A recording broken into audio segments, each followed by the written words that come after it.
Hello, I'm Juan Fernandez, and here's your CBS On The Go update. We begin with your CBS 2 travel forecast. Here's meteorologist Amber Lee. Hi, Juan. Still impacting the Northeast with more on the way.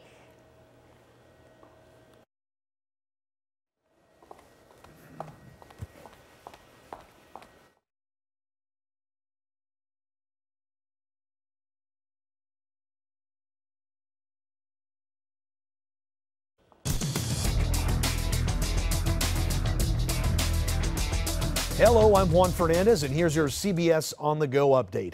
We begin with your CBS 2 travel forecast. Here's meteorologist Amber Lee.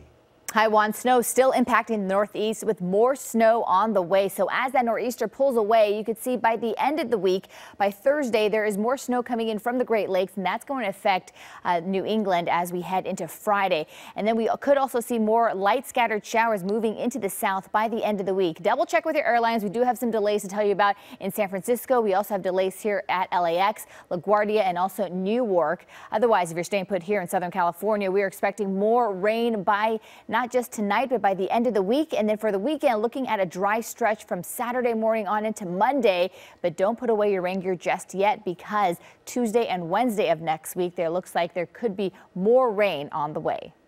Amber, thanks. One of the world's most acclaimed scientists, Stephen Hawking, died overnight at his home in Cambridge, England. He was 76.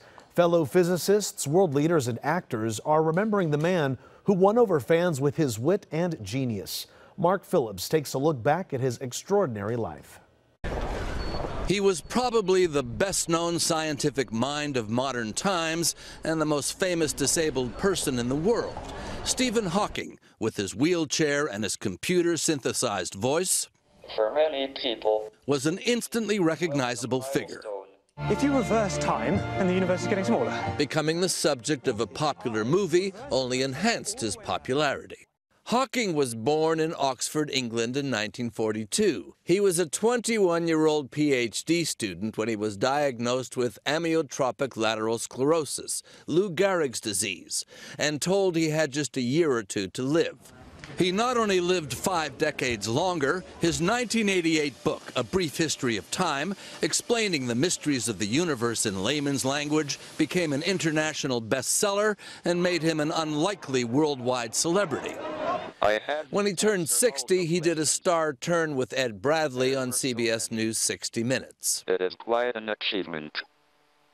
I never thought I would get so far. Hawking was one of President Obama's first recipients of the Medal of Freedom, awarded because he had overcome disability to push the boundaries of science.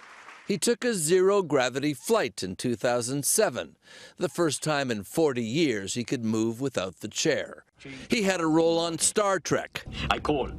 Wrong again, Albert. On Big Bang Theory. I don't make arithmetic mistakes. Are you saying I do? But he knew he had made it on The Simpsons. What are you doing here? I wanted to see your utopia.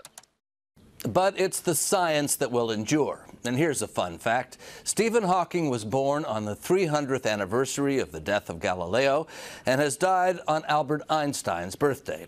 It's like he said, there may be order in the universe after all. Mark Phillips, London.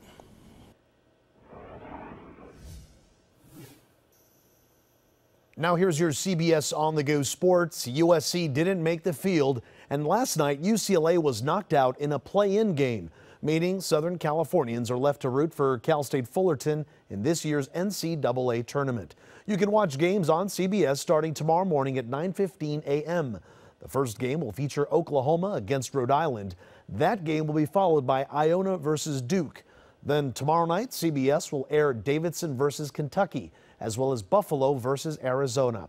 And if you want to see the action in person, the West Regional semis and finals will be in Los Angeles. The Sweet 16 and Elite 8 games will be played at Staples Center on March 24th and March 22nd. Immediately following CBS 2 News at 11 tonight, watch The Late Show with Stephen Colbert. Guests include actors Paul Giamatti and Sean Bean and singer Brandi Carlile. And right after Colbert, watch The Late Late Show with James Corden. His guests are actors Tony Hale and Jason Schwartzman. Watch Corden and Colbert right after CBS 2 News at 11. And that's your CBS On The Go update. Remember, we're always on CBSLA.com and join us every night for CBS 2 News at 5, 6, and 11.